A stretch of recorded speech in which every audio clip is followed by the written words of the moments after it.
नमस्ते दोस्तों, स्वागत है आपका फिर से बोनस क्लासेज में। आज हम पढ़ने वाले हैं समास की प्रक्रिया में बहुब्रीहि समास। इससे पहले समास की परिभाषा, समास का संक्षिप्त परिचय, अभिभाव समास, तत्पुरुष समास, ये हम पहले पढ़ा चुके हैं। आज हम पढ़ाने वाले हैं बहुब्रीहि समास। यदि आप हमारे चैनल पर पहली बार आए हैं तो इसको वीडियो को पूरा देखें और यदि क्लास पसंद आए तो लाइक और सब्सक्राइब जरूर करें। और आपकी जो सुझाव है या आपकी जो प्रतिक्रियाएं हैं वो कमेंट के रूप में आप अवश्य दें। चलो शुरू करते हैं बिना देर किए। बहुब्रीहि समास। बहुब्रीहि समास कैसे बनेगा? किसी भी संधि या समास का नाम में ही उसका कुछ न कुछ संरचना छिपी रहती है। तो बहुब्रीहि इसका विग्रह है, सिर्फ बहुब्रीहि शब्द का विग्रह है बहुब्रीहि यस्य से। बहु मतलब बहुत, व्रीहि मतलब चावल, यस्य मतलब जिसके, से मतलब है। बहुत सारे चावल हैं जिसके। अब मान लीजिए कोई व्यक्ति ऐसा है जो नया आया है गांव में और उसे किसी ऐसे व्यक्ति की तलाश है और उसका वह नाम नहीं जानता है, लेकिन उसको इतना पता है कि वो ऐसा व्यक्ति है जिसके पास चावल बहुत सारे हैं। तो आप वो गांव में कैसे पूछेगा, वो या शहर में ऐसे पूछेगा कि भाई उस व्यक्ति के पास जाना है जिसके पास बहुत सारे चावल हैं। तो बहु और व्रीहि दोनों ही क्या है? उस व्यक्ति के विशेषण है कि उस व्यक्ति के पास बहुत सारे चावल है।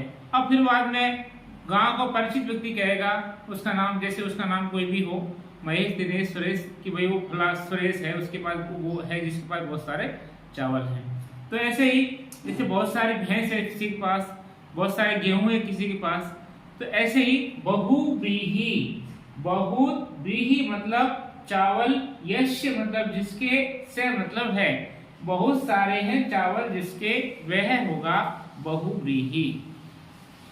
तो बहुब्रीहि समास की जो संरचना है उसको हमने पढ़ा। समास के परिचय में आपको मैंने 5 प्रकार के समास पढ़ाए कि समास 5 प्रकार के होते हैं।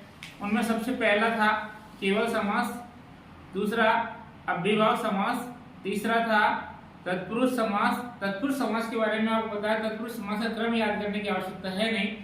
तत्पुरुष की शुरुआत तैसे हो रही है और तृतीय की शुरुआत भी तैसे हो रही है। तो तीसरे नंबर का समास कौन सा है? तत्पुरुष समास। चौथे नंबर पर आता है बहुब्रीहि समास। इसका सूत्र है प्रायेण अन्य पदार्थ प्रधानों। अन्य पदार्थ प्रधान जो है बहुब्रीहि, वह बहुब्रीहि है। और कौन से नंबर का है? चतुर्थ। चौथे नंबर का जो समास है वो चतुर्थ है। मैं आपको फिर कह रहा हूं, जिस हिसाब से एग्जाम का लेवल बढ़ रहा है, पहले ये प्रश्न नहीं आते थे, लेकिन अब आपसे एग्जाम में पूछा जा सकता है कि पहले नंबर का समास कौन सा है, दूसरे नंबर कौन सा है, तीसरा कौन सा, तो चौथे नंबर कौन सा है? बहुब्रीहि समास है। ये चौथे नंबर का समास है 5 प्रकार के समासों में। इसके पास एक समास और है, वो है द्वंद्व समास 5वें नंबर पर। तो इसका है अन्य पदार्थ प्रधान होता है। इस समास की सबसे मुख्य बात यही होती है कि अन्य पदार्थ प्रधान होता है कि समास में 2 पद होते हैं, प्रथम पद और उत्तर पद। किसी समास में प्रथम पद प्रधान होता है, जैसे अव्ययभाव समास है, उसका प्रथम पद उपसर्ग होता है, अव्यय होता है। तो प्रथम पद को देख के हम अंदाजा लगा लेते हैं कि इसमें अव्ययभाव समास है। तत्पुरुष समास है, वो उत्तर पदार्थ प्रधान समास है। लेकिन बहुब्रीहि समास ऐसा है इसमें ना प्रथम पद प्रधान है ना द्वितीय प्रधान है, इसमें कोई अन्य पद ही प्रधान होता है जो उस वाक्य में या उस शब्द में नहीं होता है। दोनों पद विशेषण का कार्य करते हैं। इसमें जो दोनों पद आते हैं वो विशेषण का कार्य करते हैं और विशेषण विशेष से कोई अन्य तीसरा ही होता है। दोनों पद विशेषण का काम करते हैं और विशेष जो होता है कोई अन्य या तीसरा ही होता है। इसकी मूल बात यही है कि इसके दोनों पद हैं वो प्रधान होते हैं और जो प्रधान होता है वो तीसरा ही होता है। जैसे उदाहरण है दश आननानि यस्य स। दश है, आननानि मतलब सिर, यस्य मतलब जिसके, से मतलब वह है। वह कौन है? जिसके 10 सिर हैं। तो हमारे पास दशानन का अर्थ आया रावण। बात किसकी चल रही है? रावण की। लेकिन रावण तो दो इस शब्द में आया ही नहीं, जो दशानन शब्द है इसमें रावण तो है ही नहीं। लेकिन दश और आनंद, इसमें दो शब्द है, दश और आनंद, ये दोनों ही शब्द क्या है? रावण के विशेषण है। जैसे चतुर, मुख, चार है मुख जिसके। अब चतुर और मुख दोनों ही क्या है? विशेषण है। विशेष्य कौन है? ब्रह्म है। तो इस प्रकार से बहुव्रीहि समास अन्य पदार्थ प्रधान समास होता है, जिसमें दोनों ही पद प्रधान नहीं होकर के तीसरा पद प्रधान होता है और दोनों ही पद विशेषण का काम करते हैं। ध्यान रखना, दोनों ही पद क्या होते हैं? विशेषण होते हैं। विशेष्य जो है वो तीसरा ही पद होता है। यह भी दो प्रकार का होता है, तत्पुरुष की तरह समानाधिकरण बहुव्रीहि और व्यधिकरण बहुव्रीहि समास। समानाधिकरण जिनका अधिकरण समान हो, व्यधिकरण जिनका अधिकरण अलग अलग हो। अब बहुव्रीहि और तत्पुरुष समास में जो मूल अंतर है वो क्या है, उसको आप यहां समझें। बहुव्रीहि और तत्पुरुष समास में अंतर। बहुव्रीहि समास, इसमें ये एक अन्य पदार्थ प्रधान समास है, क्योंकि तत्पुरुष समास है ये उत्तर पदार्थ प्रधान समास है। अगला है कि बहुव्रीहि समास में दोनों पद विशेषण होते हैं। पहला पद विशेषण और दूसरा पद भी विशेषण। पहली बार अन्य पद पदार्थ प्रधान समास, उत्तर पदार्थ प्रधान समास। दूसरा, इसमें दोनों पद विशेषण होते हैं, विशेषण और विशेषण। जबकि इसमें पहला पद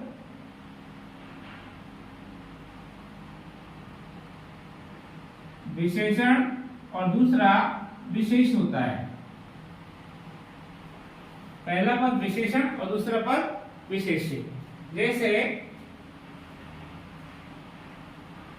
बहुव्रीहि समास में का उदाहरण है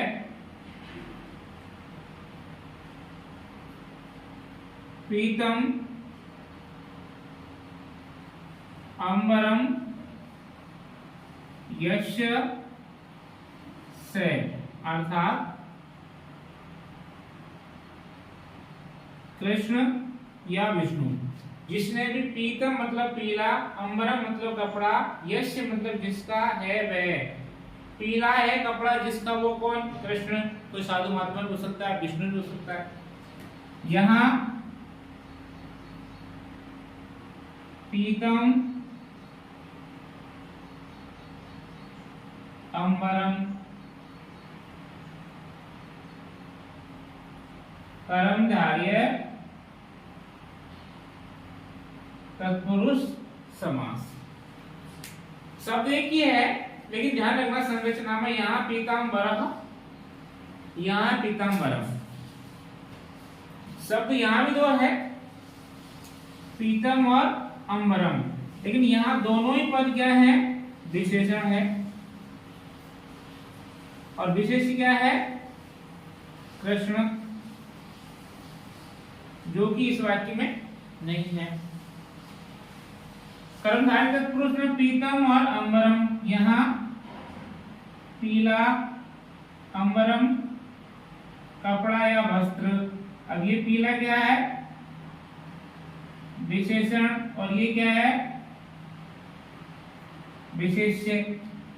आप यहाँ देखेंगे कर्मधारय तत्पुरुष समास में कि ये अंबरम, ये कपड़ा है, इसकी विशेषता है कि ये पीला है।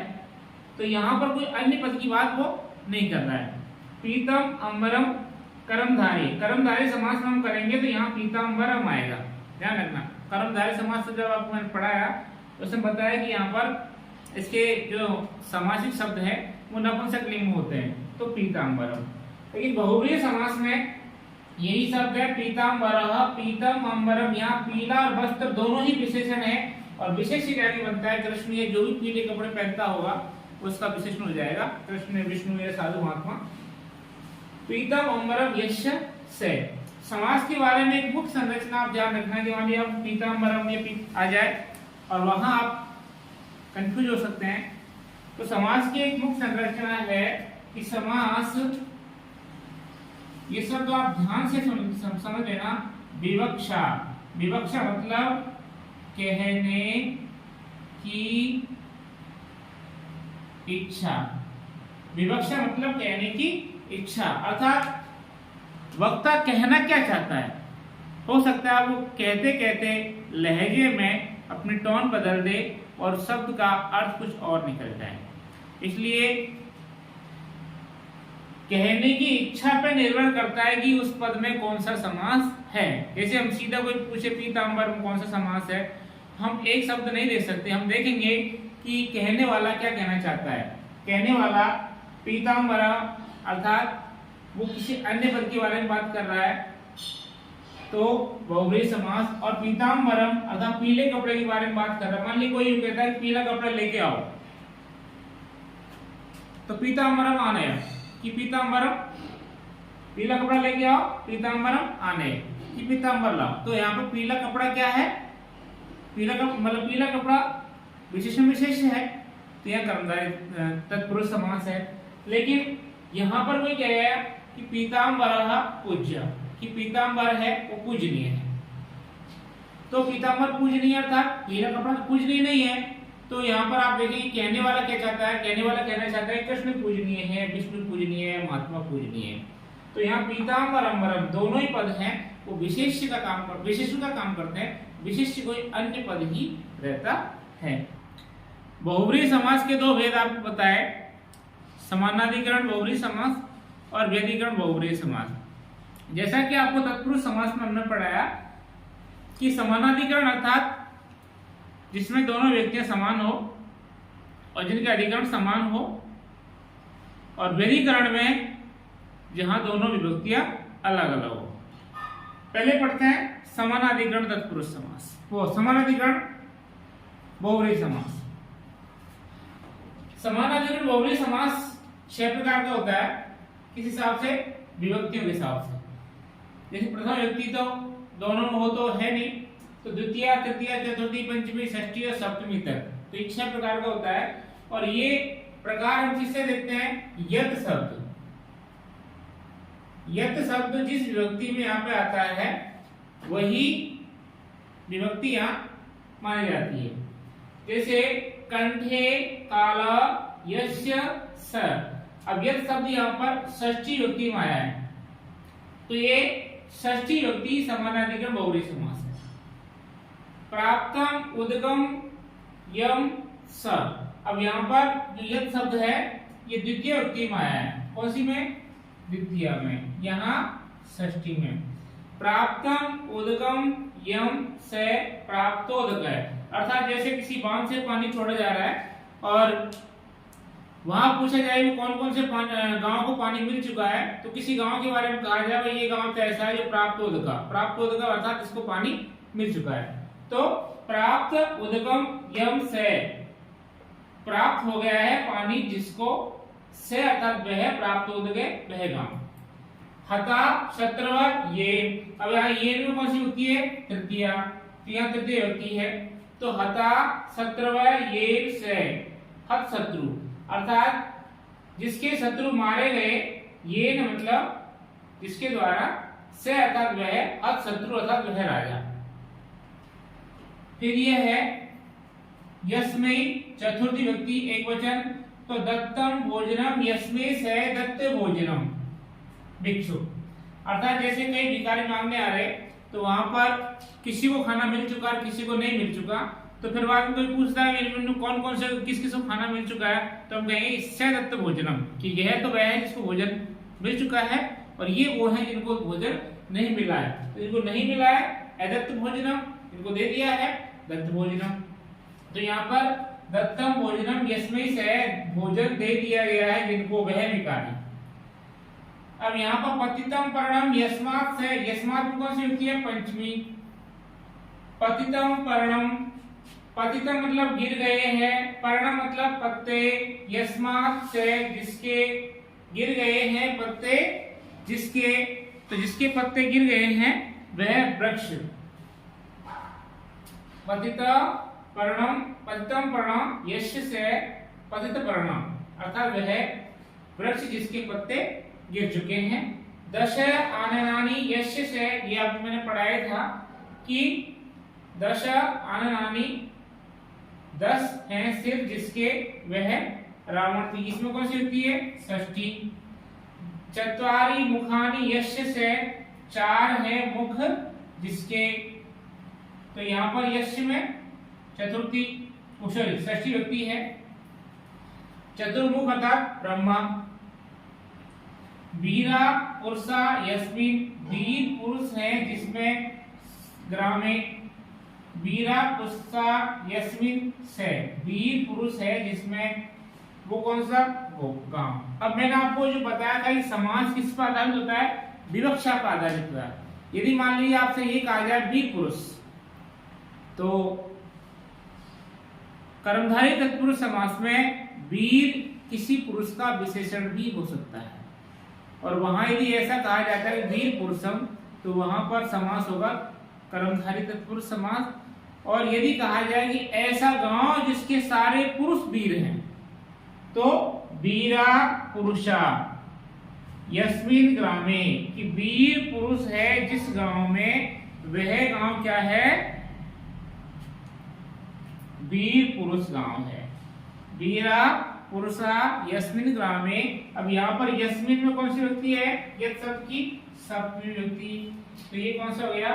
सप्तमी समानाधिकरण बहुव्रीहि समास। तो आप देखें द्वितीय, तृतीय, चतुर्थी, पंचमी, षष्ठी और सप्तमी कितने बार? 6 प्रकार का। तो समानाधिकरण बहुव्रीहि समास है, ये 6 प्रकार का होता है। अब हम पढ़ते हैं व्यधिकरण बहुव्रीहि समास।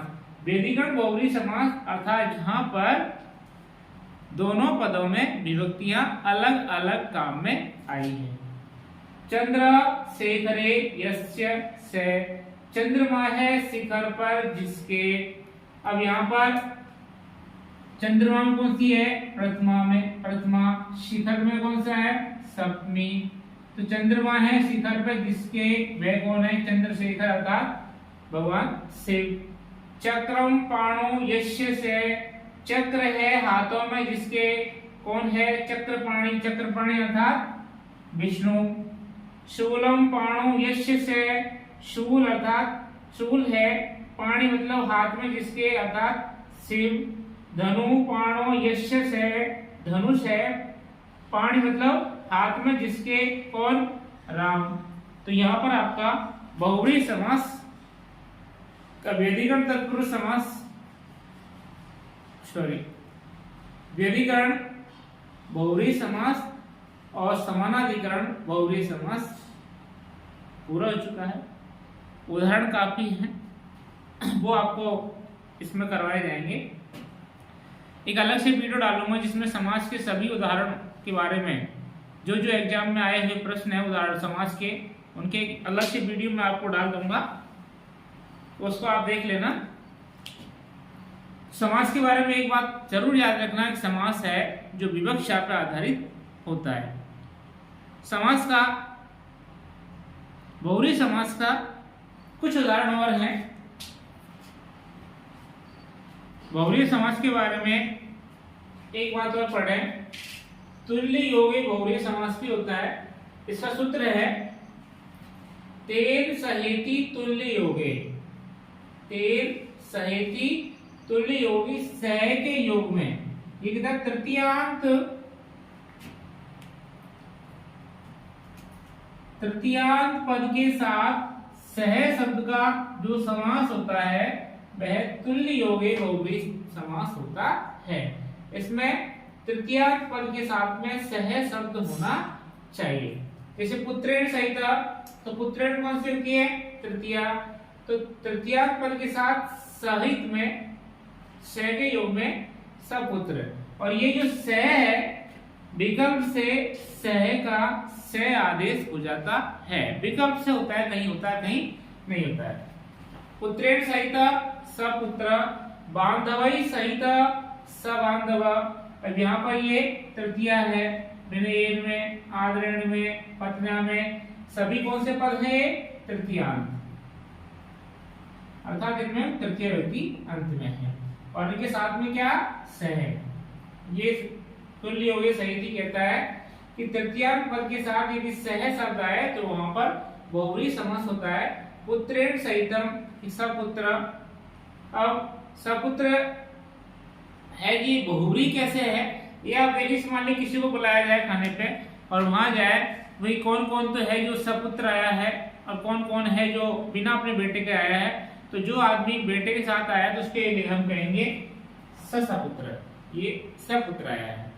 और जो बिना पुत्र के आया है वो उसके लिए कहेंगे कि ये बिना पुत्र के, अविद्यमान पुत्र के आया है। तो बांधवे सहित सबांधव, विनयेन सह विद्यमानम सविनयम, आदरेण सह विद्यमानम सादरम, और पत्न्या सह वर्तमानम सपत्नीका। पत्न्या सह वर्तमानम सपत्नीका, जैसे गुरु वशिष्ठ का उसका इसमें उदाहरण आता है। आपको यदि हमारे द्वारा पढ़ाई गई क्लास पसंद आई हो तो इसको लाइक करें, अपने दोस्तों में शेयर करें, और चैनल को यदि आपने अभी तक सब्सक्राइब नहीं किया है तो सब्सक्राइब जरूर कर लें और बेल आइकन को प्रेस कर दें, जिससे कि आने वाले हमारे वीडियो आपकी नोटिफिकेशन के रूप में आपको प्राप्त हो जाए। धन्यवाद।